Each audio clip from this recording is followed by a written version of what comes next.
Alright y'all, you should already know what's up. Chapter 283 of My Hero. Let me run an intro so we can get right into this banger, because this chapter go hard, man. You already know how it is.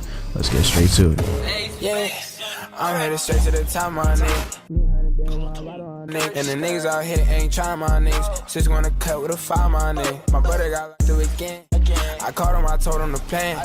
I told him we all gon' win, and we never gon' broke again. Alright, so first of all, let's go ahead and summarize what went on in this chapter so we could really have an idea what's really, you know, going on with the heroes and who's alive and who's dead. You know what I'm saying? Because a lot of people were left in a kind of unconfirmed state or status in the last chapter. So we kind of get some things clarified in this chapter. Not too many, but a couple of the heroes, you know what I'm saying? We have their status. So the chapter starts off, we see Yamomo's group back in the forest, and thankfully they're all alive as far as the kids go. But as for the pro heroes, I can't really speak on them because we see characters like Fat Gum and Tamaki, and we don't know what's going on with them. It looks like they might have been completely obliterated, but we're not even sure what's going on, man. We see the heroes saying the only reason we're alive is because we're lucky, and that's because Gigantomachia didn't consider us a problem or a threat. That's why we're alive. And we also see Gigantomachia tearing up literally everything. Nothing but destruction is left in his path.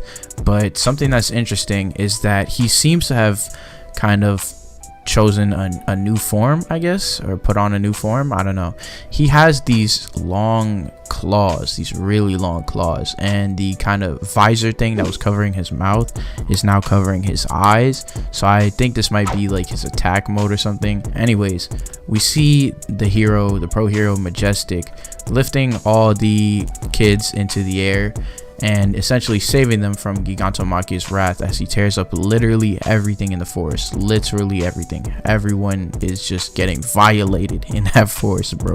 Not a single body left breathing. I mean, that just starts to question everything they've been doing up to that point. He's kind of having a bit of a mental breakdown, which is understandable, seeing as though Gigantomachia has truly torn up everything. We also see the destruction left in Shigaraki's wake. So, you know, those are two titans, two absolute units, and they're both doing massive amounts of destruction. It is crazy what those two have done to the heroes. Those two, just those two. Now next we see the doctor. He's kind of just laughing and going insane, and he's talking about how this is it, this is the end, Gigantomachia is coming. So now with Shigaraki awakened and Gigantomachia on the way, he's pretty certain that the heroes are just not coming out on top. He says things like Gigantomachia is a calamity who lives and dies for his master's sake, because every king needs his soldiers, right? Good strong ones. And we get this quote of him saying, and now with Maki on the move, total destruction is inevitable. Shigaraki will bring your hero saturated society crumbling down.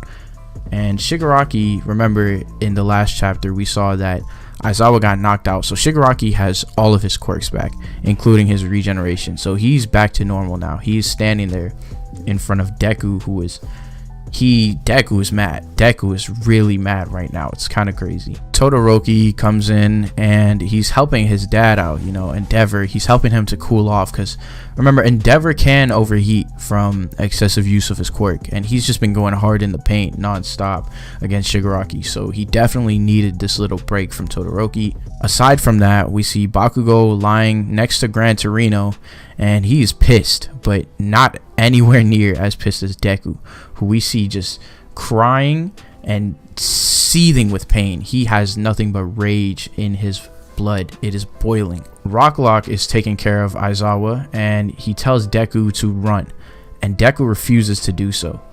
Deku is adamant on pulling up on Shigaraki and clapping that dude. And Shigaraki, well, his response is just, welp, time to die. Now this is when something kind of surprising happens. We see Shigaraki getting kind of split in the upper body. He kind of gets like slashed or cut, it looks like, and he doesn't know what's going on. He's just like, huh, what is this? And Deku is sitting there thinking, this is similar to what I went through. Shigaraki, he realizes that his body's been pushed beyond its limits, but his hyper regeneration quirk is back, so his body shouldn't have any limits at all.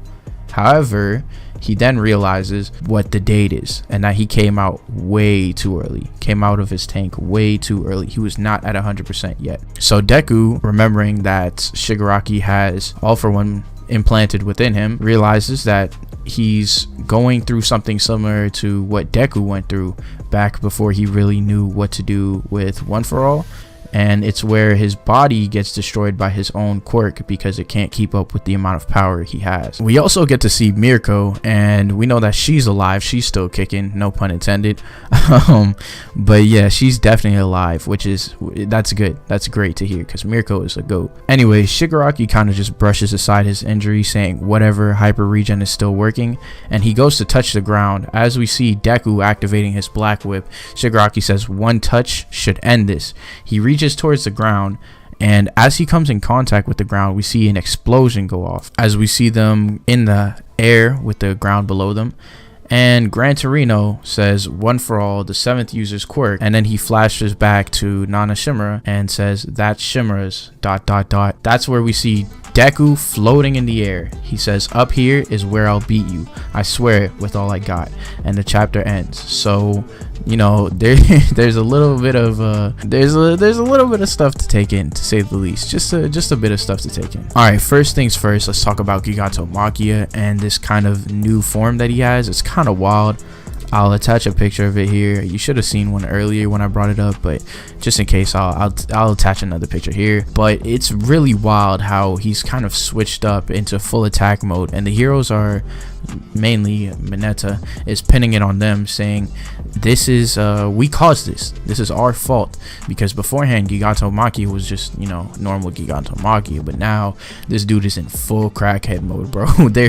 there's no stopping him, man. It's crazy. But he's an absolute unit now. Like, he's tearing through everything. It is absolutely wild. I don't know how the heroes are gonna beat him. I'm just as confused as everyone else is in terms of what happened with the anesthetic, because that seems to have just not worked. I guess it just didn't have any effect at all whatsoever. Gigantomachia somehow overcame it, so I don't know. That's just something he could do now, I guess. I don't know. Maybe it just wasn't a strong enough anesthetic that Yaomomo made. I don't know, man. I'm just as confused as everyone else is. My best guess would be that it just wasn't strong enough. Next up, let's talk about what's going on with Shigaraki and Deku. All right, so firstly, let's talk about Deku. So he can fly now. That's a thing. Nana Shimura's quirk allowed her to float. We found that out a couple chapters back. They were actually talking about it and how that's the next quirk for Deku to master. I don't know if you guys remember, but in the last video talking about the last chapter, I brought up how I think Deku's gonna proceed to, like, he's gonna have to master some more quirks during this fight. I see him having to master all of them. All right, because yeah, I didn't think they were gonna beat Shigaraki given the type of power he had.